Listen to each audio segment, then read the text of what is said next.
Welcome to my channel. Buntis at priority sa elevator. Ganito lang yan. Ayan nga guys, dahil gutom na talaga ako, naghanap na kami ng makakainan dito sa Osaka. At ayan nga, ang isa kong bodyguard nasa likod. At syempre, hindi lang isang bodyguard ko for today's videos. Tatlo sila, apat sila. Isa, dalawa, tatlo. Syempre, pang-apat ang aking special bodyguard. At ayan nga guys, syempre, pumipili sila ng masarap na makakainan.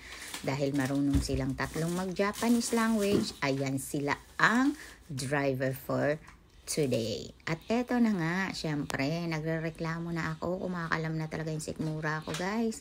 Kaya sabi ko, bahala na sila kung anong food ang gusto nilang kainin doon.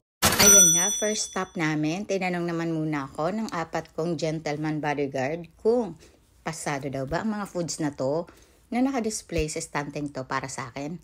Ang sagot ko naman, hindi kasi walang bagoong.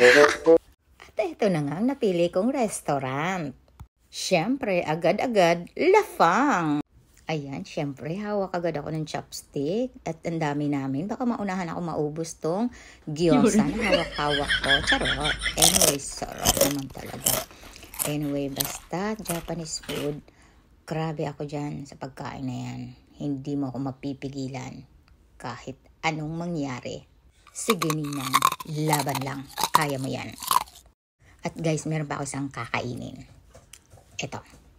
Wait lang. Medyo malayo sa akin eh. Boil muna tayo. At eto nga guys. Ano ba to? Ang tagal naman matusok ng chopstick ko. Yes! Eto yan guys. Oh.